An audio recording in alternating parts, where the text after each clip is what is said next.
I'm Stephen Robinson. Welcome to the Play Typer Guy podcast. Please like, share, and most importantly, subscribe to the Play Typer Guy YouTube channel and also subscribe to the Play Typer Guy newsletter at the link on your screen. Today I'm speaking with Ed Oswald, co author of From Ronald to Donald: How the Myth of Reagan Became the Cult of Trump. Ed served as an attorney advisor at the U.S. Treasury Department's Office of Tax and Legislative Counsel during the second term of the Clinton administration. He is a fellow of the American College of Tax Counsel and is well qualified to explain why Reagan's tax policies were terrible, but more subtly. So let's get started while my wife is still listening. Hi, Ed. Thanks for joining us. Stephen, my pleasure. Thank you for inviting me. I really loved your book. It's very compelling read. It's not sort of dry political commentary. It's really sort of putting in context the life of Reagan, also very subtly and compellingly alongside Trump's own rise and kind of comparing the two. What I like to start with you, Ed, is that something I've noticed, and I've been writing about Trumpism and the rise of Trump, is whenever I try to draw a line from, say, Ronald Reagan, the Reagan administration, to Trump, there's opposition, even among many Democrats, but specifically, I would say, amongst Republicans who have become, I would say, never Trumpers, like from Bill Kristol, Tom Nichols, and others, that seem very offended if you would dare compare Trump to Reagan. Reagan, there's this myth of Reagan, and that which led to, I think, another myth that Trump is this sort of spontaneous eruption, a spontaneous occurrence, an outlier in Republican politics. So what are your thoughts on that and connecting that to your book? Yeah, that's a great question. And I think perhaps a question really for our times today. I guess the way I would step into that, Stephen, and we try to make this clear really in chapter 1 when we kind of set out the narrative here, is that, in terms of character, there's no doubt, Reagan was a patriot. There's no doubt that Reagan was a cold warrior. Reagan had shame. Reagan was, moral. In many ways, everything that Trump is not. So the character of the men we make out early on in the book is quite different. But that doesn't mean there's not a lineage between the two or a link. And I'll maybe just give you kind of a couple examples. So in terms of, I'll say, primary links, the first is the slogan both men ran under. Reagan ran under "Let's make America great again," and Trump ran under "Make America great again." So the basic banner is the same, or you could argue that really Reagan was the first MAGA president.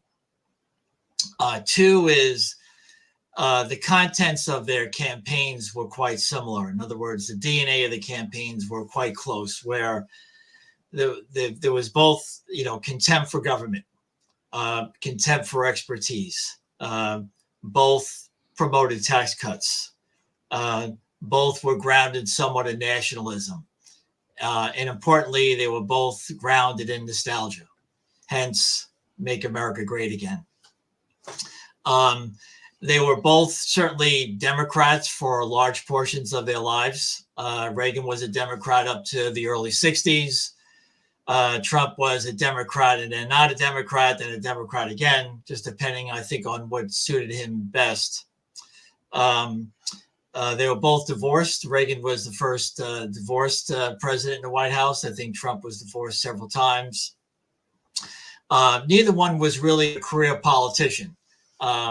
Reagan was a radio star, broadcaster, a TV star, and a movie star. He was a product of Hollywood. He was a product of our current media. And Trump is very much the same. He's a personality, a New York Post page 6 personality. a media reality TV figure from The Apprentice and so forth. So there are common features, and there are dissimilarities as well. And you mentioned the similarities. One big one is their being media savvy in major ways. I was a child during the Reagan. I was 7 when he was sworn in, Reagan. But what I recall was a lot of the criticism was that, oh, he's the movie star president, or that was a lot of the satire and criticism of him Yes. at the time. But it also really effectively, uh, not to judge him as being false or a phony, but in the sense of I thought, did a very good job playing the president that a lot of people wanted to see, perhaps more so than Carter or others. Regardless of your politics, he presented as the president that a lot of Americans, the ones who voted for him, definitely wanted to see. And he was also amazingly media savvy. I've seen interviews of him on the Tonight Show with Johnny Carson, and Yeah. we take for granted sort of the level of skill. Like now, every politician has to go on television, right? They're on television every night. They're speaking to CNN and others in ways that, but at the time, that seemed, if I understand correct, that would be relatively rare. His ability to be charming and funny in an interview with Johnny Carson or something like that, right? No doubt. I mean, Reagan's nickname was the Great Communicator, and boy, was it true. If you went to central casting and said, I need someone who looks like the president," and they tried out Ronald Reagan, you would say, okay, that's it. I'll hire him. The background there is really a great point you make, and in terms of how he interacted with the public, how he convinced Americans really to see the world the way he saw it, which is really something Reagan, I think, worked on. But as I mentioned, he had a long, storied career in radio. That's where Reagan first started out. So he had the voice for radio, and he had the face for TV. He had the face for movies. He was a Hollywood movie star, as noted, years in TV as well.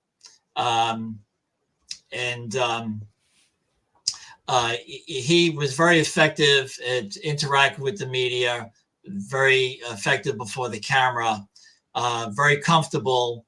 Mike Deaver was his PR setup man from San Francisco, and they were really quite an effective combination in terms of putting out on a daily basis a message of the president, whether it be 1 minute, 2 minute, but basically these short stories in which Reagan would talk about a theme, and then it would be broadcast on national TV. So he was a compelling figure in front of the media. And another one that comes to mind is John F. Kennedy, but I think Reagan, given his professional expertise, was actually more effective than JFK. Mm-hmm. And it's sort of, playing the role of the president that people wanted to see. Perhaps the larger story is that by the time we get to Trump, people no longer, and I think a lot of Republicans were that, well, no one's going to want someone who, he's more of a talk radio host. Like he's more like Rush Limbaugh than the president we're supposed to look up to. He's insulting, he's demeaning, he's mean in ways that Reagan wasn't. I mean, Reagan, could obviously had his quips and zingers, but there's a level of crassness that Trump had publicly that people thought, well, during the Republican primary specifically, that no one will accept. And I think the story was sort of how they were willing to accept this, particularly Republican voters, because they wanted to win, to defeat. They believe that he was the avenging angel for them. Now Trump is running on sort of being the retribution. And so I think that what ties that up to the myth of Reagan, if I could ask you about this, was specifically, and I found that many people don't recall this. Perhaps they're not as ancient as I am, but he primaried Gerald Ford, which, to sort of put in perspective, like now, and there's talks of this, like the idea that anyone would primary, like Obviously, no one's going to primary Trump in 2020. You don't do that. No one is going to primary. No serious candidate would primary Joe Biden, like Newsom and others and Right. Whitmer. Like, oh my God, I would never. But he did. I mean, in fairness, Ford had not been properly elected, but he was Right. still the incumbent. And he challenged him distinctly from the right. And I've done research on this of how Phyllis Schlafly, a lot of what would become essentially the Republican Party, the white evangelical movement, the religious right, that had been dissatisfied with a lot of Republicans at that time, were part of already seeing Reagan as their banner. And of course, he lost, but then he later, of course, came back and won against Bush. And I'd like to ask you about that later as well. But I guess the specific question for here is, that challenge to me seemed like a huge one, similar to Trump, right? So the idea of basically taking over a party, of what a party had been, or what its leadership had been, and sort of replacing it. So literally, they call it the Reagan Revolution, right? Yes. Yeah. So I think that's a great point you make, and I think it's really true. Reagan was a transformational figure. He really was, and the Reagan presidency, in many ways, was the springboard to our current political, economic, and cultural era. He had a compelling message, and it was basically, government is the problem. If you look at, to me, really his most telling speech was January 20, 1981, where he said, at the present time, government is not the solution to our problems. Government is the problem. And that subsequently was mythologized to government is the problem. I think Reagan was Reagan really ran against government. You might recall one of his well-worn jokes was, the 9 most terrifying words in the English language are, I'm from the government and I'm here to help. I think people, arguably, and we say this in the book, that perhaps in 1980, 1981, in the wake of Jimmy Carter, in the wake of high interest rates, in the wake of the energy crisis, et cetera, everything going on economically, Reagan had a new, simple message. Government is the problem. And if we just introduce these tax cuts, supply side tax cuts largely aimed at the wealthy, that'll basically, reset the economy and take us to a new level. And I think what really transpired, and this is really the arc of Reagan, and really, I think, connecting in some ways Reagan to Trump, is that the narrative that government is a problem and really running against government, I think Reagan got the American people in a place where government was viewed somewhat as a joke. Government programs were inherently viewed as ineffective.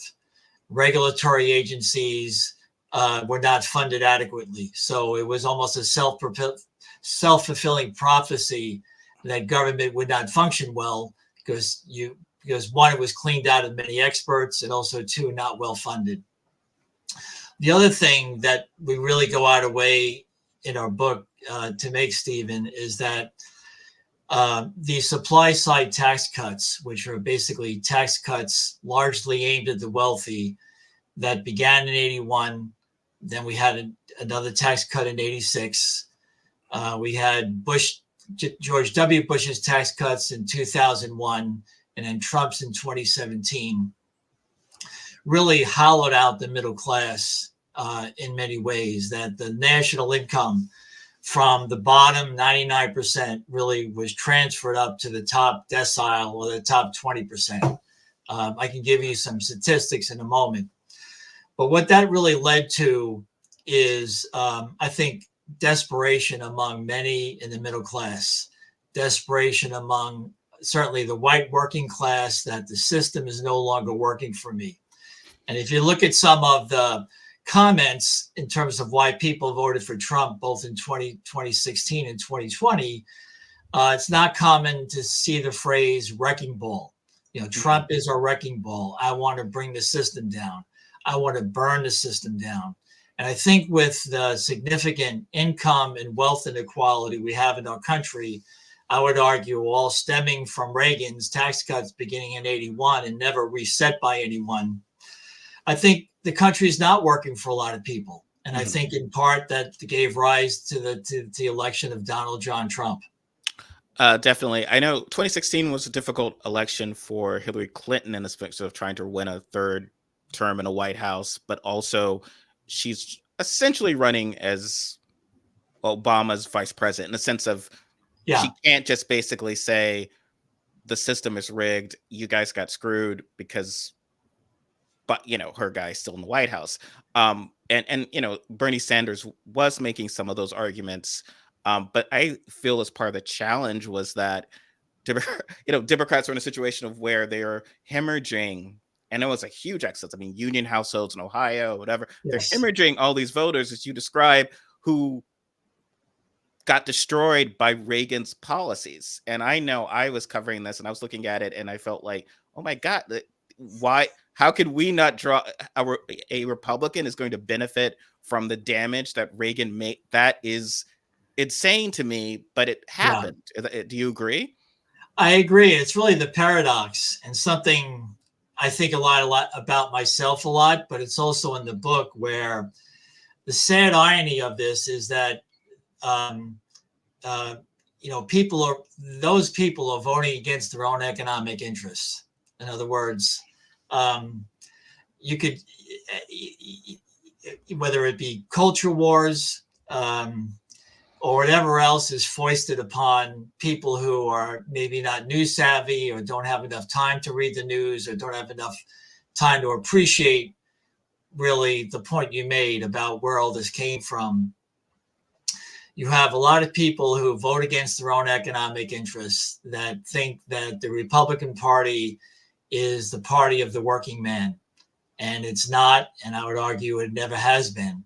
If you look at what Reagan did, if you look at what George W. Bush did, if you look at what Trump did, the rhetoric is there that if I'm here for the plumbers, the union workers, the steel workers. I mean, all of the rhetoric is there in terms of, I should be your choice. But in terms of policies, they're anything but pro-worker.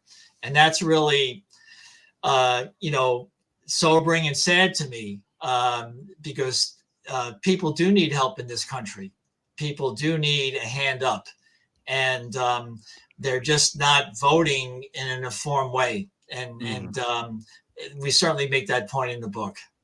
And obviously, when we're talking about clearly the white working class, it's impossible to talk about the Reagan Revolution without talking about race and sort of a lot of the racially coded arguments that he made.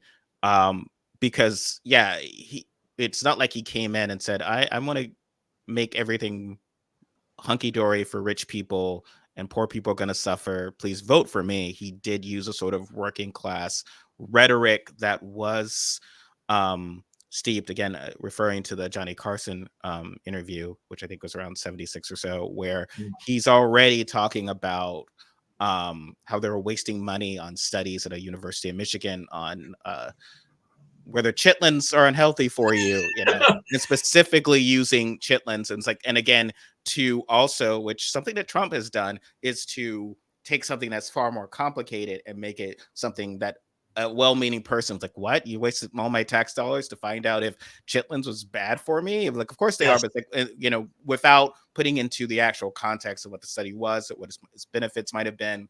Also to potentially stop a group of people, Black people, from being disproportionately dying from something.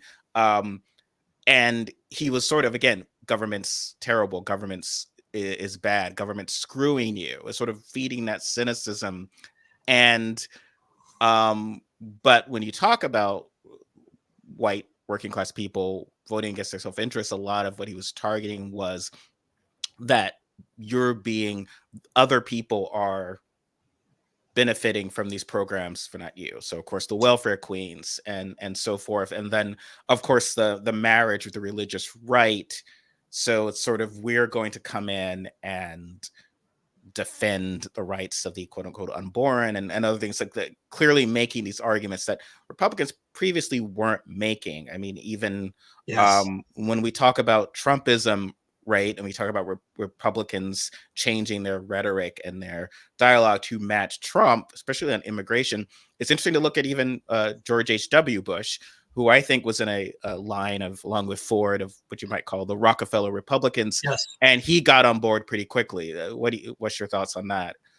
Yeah, I mean, I agree. We have a chapter in the book called "From Dog Whistle to Dogma" that really gives an arc of some of the dog whistling or worse within the GOP. Obviously, focusing on Reagan, but a couple points there. So a lot of Reagan's rhetoric goes back really to where Goldwater was in '64.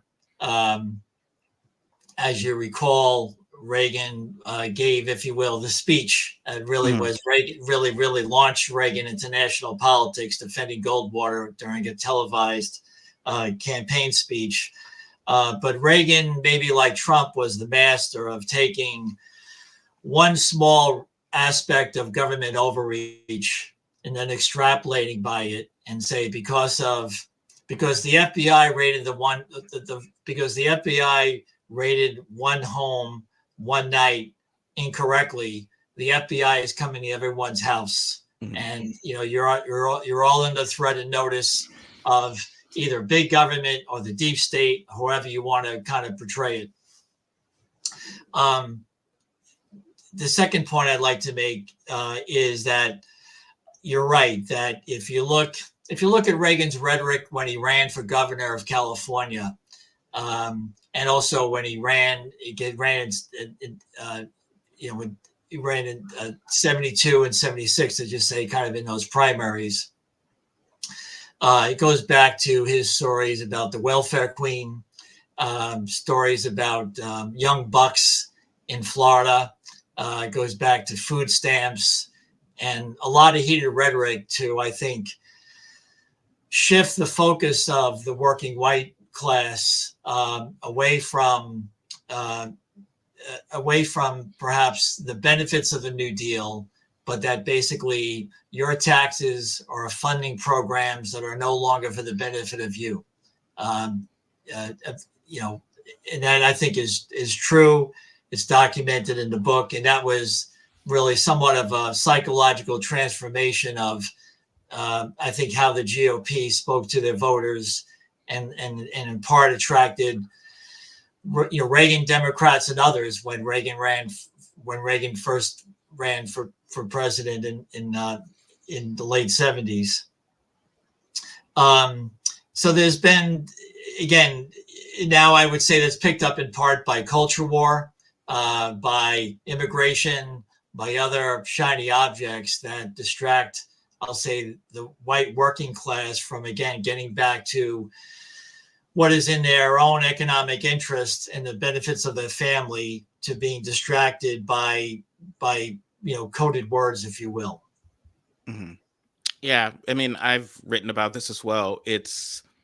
I think what Democrats never realized was how Republicans were effectively eroding any Yeah, trust that these voters would have in them, because ultimately it's about trust, right? And yeah, when you know, a hurricane comes to a lot of these states, whether Kentucky or Alabama, yeah, and Democrats come, a Democratic president, and it's efficient, and you show the efficiency of government and how this can help people. And you would say, okay, well, now they've seen it doesn't matter because they don't trust you.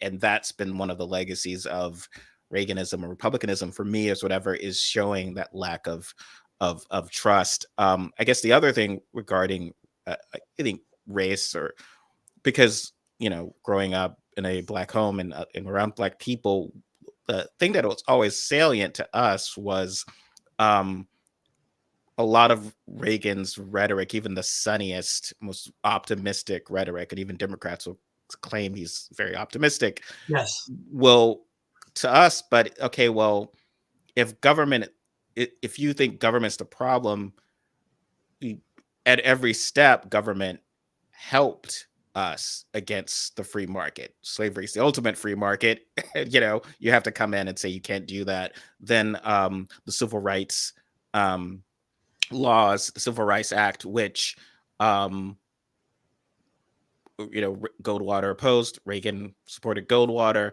and then his own sense of wanting to roll back all of the rights revolutions, all the benefits from that, and that would always seem as if this obvious hypocrisy, this obvious sort of disconnect. But I think what stood out in your book is you use you refer to Ayn Rand, the author, the writer, and when describing Reagan's philosophy, and when it's in that context, it was like a bell in my head, because yes, it's sort of like you can get as far as you can. All that stops you is you know, your own flaws or your own skills, but ultimately the sky's the limit as far as for you, which is very Randian theory. It's like the individual without any support from the collective or for people.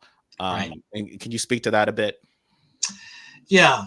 So certainly Reagan was a huge advocate of free markets, deregulation, tax cuts, getting government out of the way. And that's been picked up by successors, Newt Gingrich, who didn't have the sunny optimism of Reagan, but certainly, carried the mantle for him. Later, Paul Ryan, as you noted, Ayn Rand, advocate in terms of free markets. John Boehner as well, former Speaker of the House, indeed. You know, there's something to the notion that, and this really goes somewhat to the points we make in the book about the progressive income tax, that the progressive income tax is really a balance between individual freedom and how society needs taxes. Oliver Wendell Holmes said, taxes are the price we pay for civilization.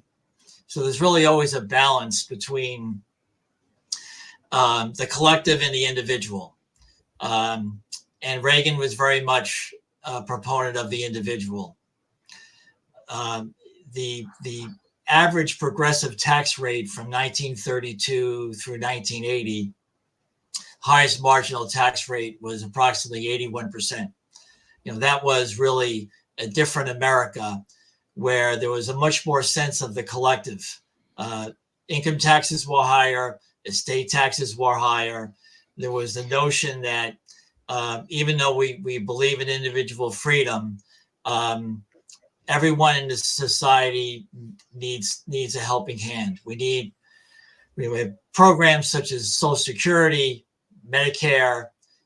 People like modern infrastructure. People want clean air, clean water. So there has to be a balance between the have and have-nots. We have to meet in the middle. A point we make in the book is that one of the signs, I think, of our weakened democracy, I think one of the signs of January 6th, is if you don't democratize the economy, you'll have a weak democracy. And I think that's really where we are now. I'm all for capitalism. I'm all for people obtaining material wealth in this country. But the question to me is, at what cost? And I think we're experiencing that cost right now with Trump in the news. Trump as a one-time U.S. president, and perhaps maybe being the next president, in terms of where we are in terms of our struggling democracy. Yeah, and it's that whole, because on paper the idea of like people are taxing you too much, and as they say, like any politician says I'm going to raise your taxes loses. That's just that, from Yeah. Mondale to the caucus, and so even Democrats, they try to narrow it. And so they started having some success in the 90s with narrowing it, which is just like only rich people at By this that much.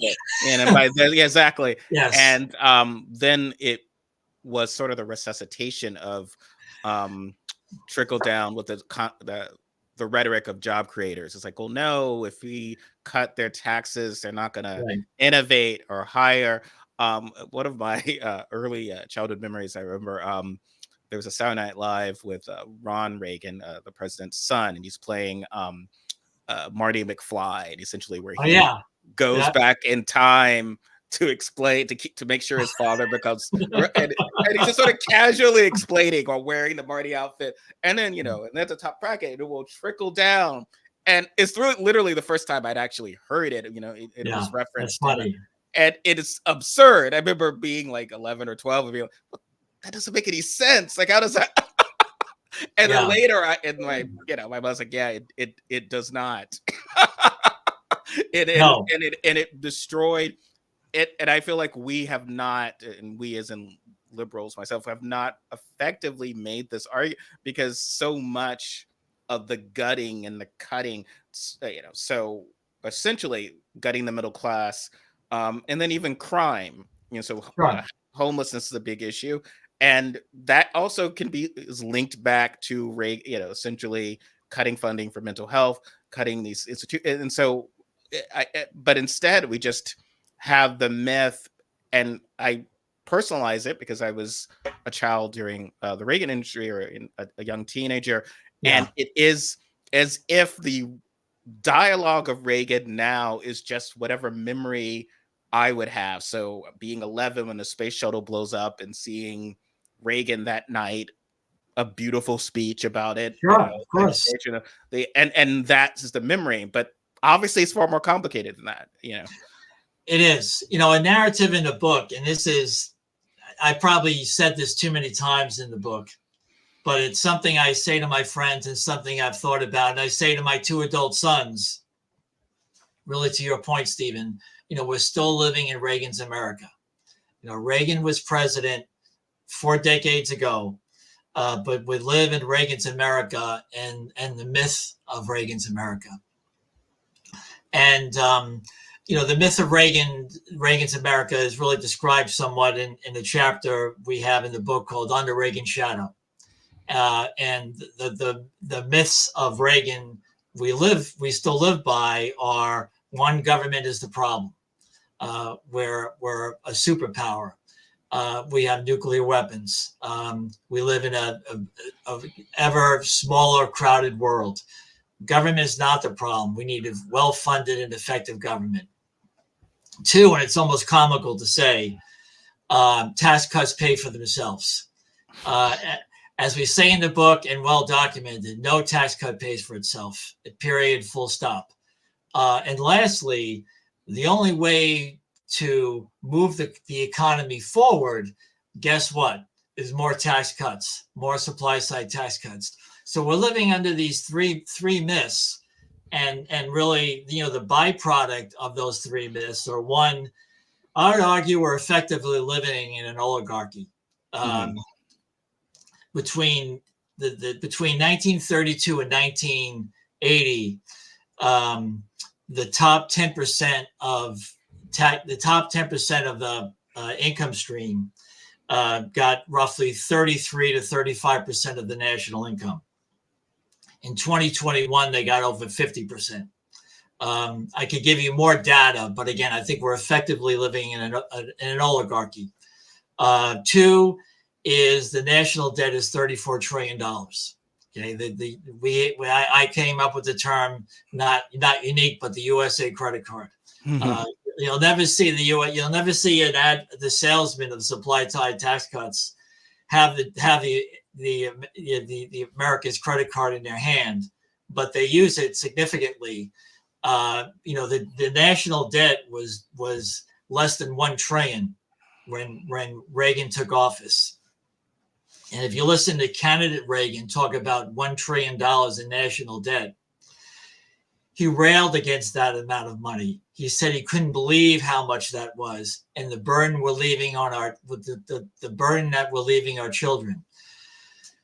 when Reagan left office, again, he came in 1981, slightly less than 1 trillion. When Reagan left town, 1988, the national debt was 2.68 trillion. So Reagan ran up the national debt in those 8 years 170%, arguably cumulatively more than the national debt between George Washington through Jimmy Carter. Reagan more than doubled. So that, again, the part of that notion of the myth of Reagan, supply side tax cuts pay for themselves, government is the problem, just leads to basically more and more debt on the credit card, burdening our children, burdening the next generations, and really conditioning America to living beyond its means. And arguably we've been living beyond our means since 1981. And it's interesting, sort of, it was some hyperbole, the sort of national security threat that Reagan, sort of those policies created. Sure. And something that Orwell wrote in 1984, and this is the state's view, not my own, was sort of, an oligarchy, a dictatorship doesn't really worry about the poor, the destitute, the people at the very margins, the bottom of society. They can't tell the difference, and they're broken, and they can barely survive to even think of challenging the state. And we often see that of like voter suppression is to make it as hard as long as those people don't vote, we're going to be fine.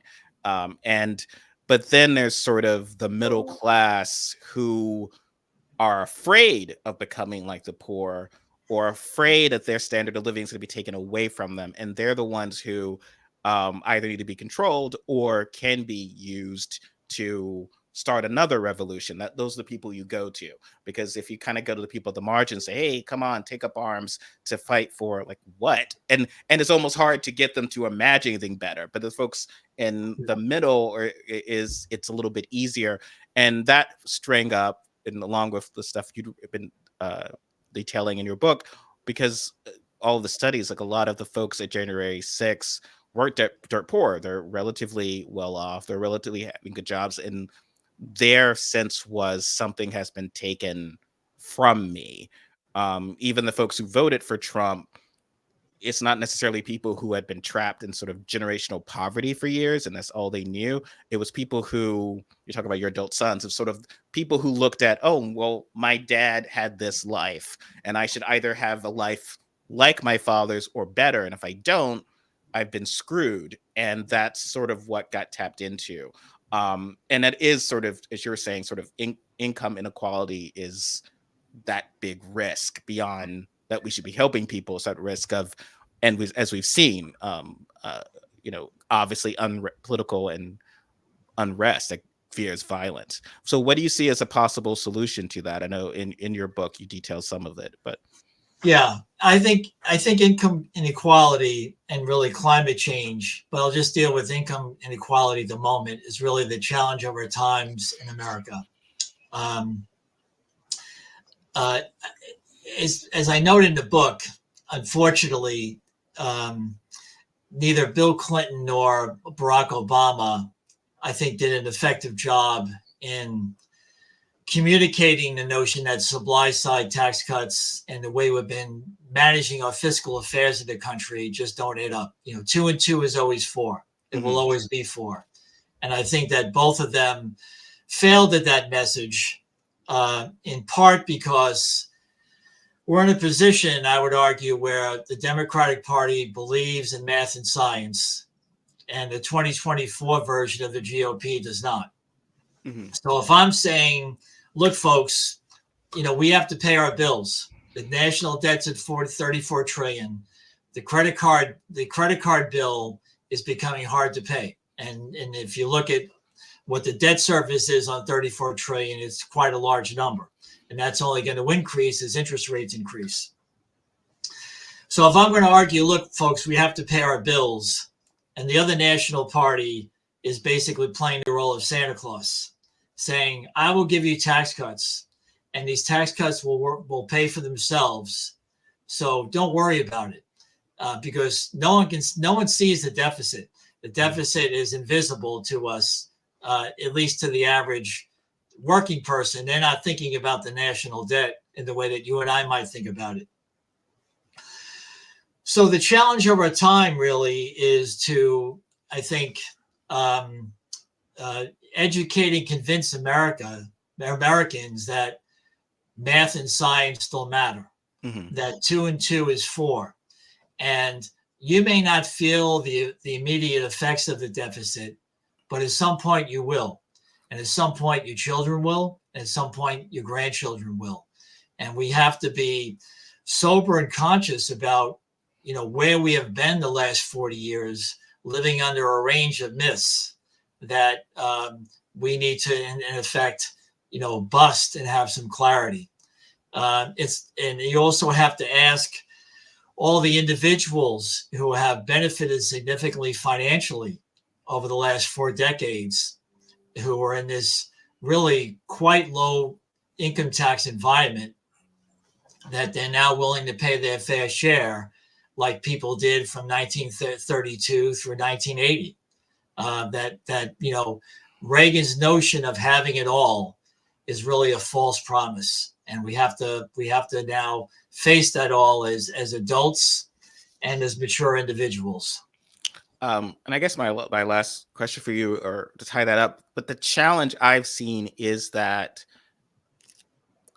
tax cuts, it's been perceived as this is your money. So it's not Yes. like, so playing Santa Claus is keeping public schools open, like anything to help the poor. That's Santa Claus, but it's not Santa Claus to ask, even though it's, yes, it's your money, but you enjoy living in a country with roads and with benefits and with like that, pirates aren't coming to your house. Like literally the stuff of like you don't have to have a moat around your house. Like there's Yeah. a police department. And I think I've seen this amongst folks who they will move to states with low taxes, or like, to avoid Sure. paying taxes, avoid, what they call the death tax, or usually the state tax, but Yeah. and stuff like that. And from their view, it's just like people trying to take what they've earned, what they've built. And it's hard to get it into a sense of just, well, would you really view it that way if I had like this amount, if we were on a desert island and I had this amount of water and you had none and we need to ration the water, like wouldn't I, is it better that I give some water to you so you don't die rather than I hold on to this water because maybe my kids who aren't born yet might want water? Like that seems crazy, right? That would seem sociopathic, but yet Yes. that's our view of tax and income in America. And how do you break through that?